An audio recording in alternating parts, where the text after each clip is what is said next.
Hello baby, Ram Ram. आज हम शिव चर्चा में गुण नदी वो पापी था और उसने थोड़ी सी शिव चर्चा सुनी थी शिव जी की, और तो उसकी गति हो गई थी। सुनिए कौन था गुण नदी और उसने के फर्क मिल गया था। ब्रह्मा जी ने नारद से कहा, जिस प्रकार शिव जी कैलाश पर गए तथा कुबेर से जिस प्रकार मित्रता हुई वह प्रसंग सुनो।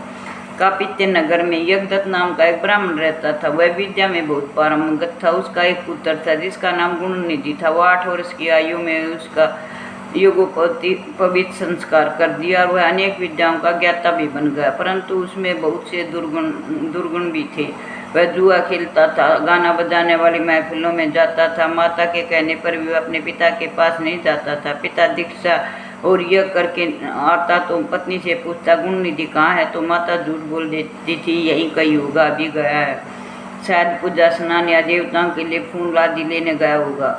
माता अपने अकेले पुत्र गुणनिधि को प्रतिदिन समझाती, परंतु वह फिर भी नहीं सुधरा। एक दिन वह अपने पिता की अंगूठी चुरा कर ले गया।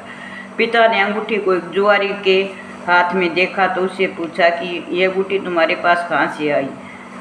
तो उस जुआरी ने बताया कि ये तुम्हारे बेटे गुणनिधि ने दी है। तो उसने घर आकर अपने पत्नी से पूछा, गुणनिधि कहाँ है? तो पत्नी ने बताया, यहीं कहीं होगा। तो यज्ञदत्त ने गुस्से से अपने पति और बेटे दोनों को छोड़ दिया। बोला, तू भी ऐसा देववादी है और तूने गुणनिधि को बिगाड़ा है झूठ बोलकर, मुझे सच्चाई नहीं बताई। इसलिए उन दोनों को उसने छोड़ दिया और दूसरी लड़की से शादी कर दी, एक ब्राह्मण की लड़की से। गृह त्यागने के बाद गुणनिधि चला गया। कभी माता की ममता, कभी पिता की धर्मता का स्मरण करके वह मूर्खता पर पश्चाताप करने लगा। इस प्रकार चिंता से व्याकुल हो सायंकाल को एक शिव मंदिर में जाकर बैठ गया। वह भूख प्यास से व्याकुल था। उसी समय कोई व्यक्ति सहपरिवार, शिवरात्रि थी उस दिन, शिवरात्रि का पूजन करना आया था। उसने पूजा करने के बाद घर से लाए पकवान आदि शिवलिंग पर चढ़ाए और वही सो गई। तब रात्रि को उसे भूख लगी तो पुत्र गुणनिधि ने छिपकर मंदिर में प्रवेश किया और शिवलिंग पर चढ़ा प्रसाद खा लिया, परंतु उसी समय उसके पैरों की आवाज़ से सभी लोग जाग गए। उसे भागते हुए उस रक्षकों ने पकड़ लिया और उसकी इतनी पिटाई की वह मर गया। उसे यमदूत लेने आए तो वहाँ शिव जी के गण भी आ गए। वे यमदूत के दूतों से बोले, ये तुम इन्हें छोड़ दो, इसने यहाँ जहाँ पाप भी किया है वहाँ कुछ धर्म भी किया है। उसने शिवलिंग पर गिरती हुई दीपक की छाया का निवारण किया है और रात्रि के समय अपना वस्त्र फाड़कर उस दीपक की बाती भी डाली है।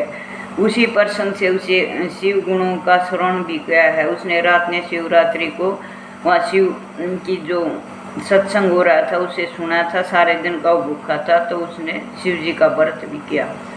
शीतलचित से द्वार पर बैठा रहा। इस कारण यह हमारे शिवलोक को जाएगा और कुछ समय रहकर पुनः कलिंग देश का राजा बनेगा। शिव गणों की बात सुनकर यम के दूत अपने लोक को चले गए। जब यह समाचार उन्होंने यमराज को सुनाया तो बड़े प्रसन्न हुए। वह शिवलोक में कुछ समय रहकर आदिरम नाम के कलिंग देश का राजा हुआ। शिव जी की थोड़ी सी सेवा से उसको इतना फल मिला, वो अगले जन्म में राजा बना और फिर वही गुणनिधि को कुबेर बना दिया शिव जी ने।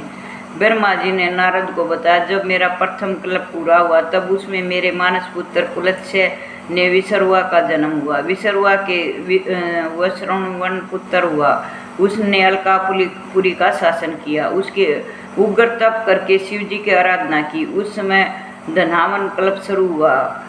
तप करने से प्रसन्न होकर शंकर जी से उसने वर मांगने को कहा। शिव जी के तेज से उसके नेत्र बंद हो गए और उसने वरदान मांगा कि जब मैं नेत्र खोलूंगी तुम्हारा चरण कमल के दर्शन हुए।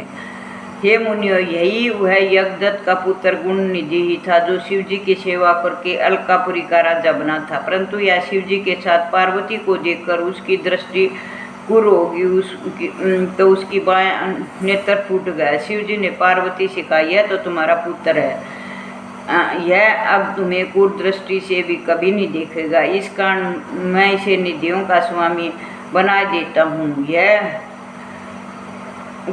इतना कहकर भगवान शिव ने उसे धनपति का पद दिया और उससे शिव पार्वती के चरणों में प्रणाम कराया। पार्वती ने प्रसन्न होकर उसे वरदान दिया, हे पुत्र, तुम्हारी शिव जी में निर्मल भक्ति बनी रहे। इस प्रकार शिव जी से वैष्णवेश्वर नामक स्थान में कुबेर बनाकर अलकापुरी का स्वामी बना दिया और स्वयं उसके पास ही कैलाश पर रहने लग गया। तो शिव जी की थोड़ी सी आराधना करी थी उसने, गुणनिधि ने, तो कुबेर बन गया था। तो इस तरह शिव जी की पूजा करनी चाहिए। बोलो शिव शंकर भोलेनाथ की जय, शिव शंभू की जय, शिव शंभू की जय, शिव शंभू।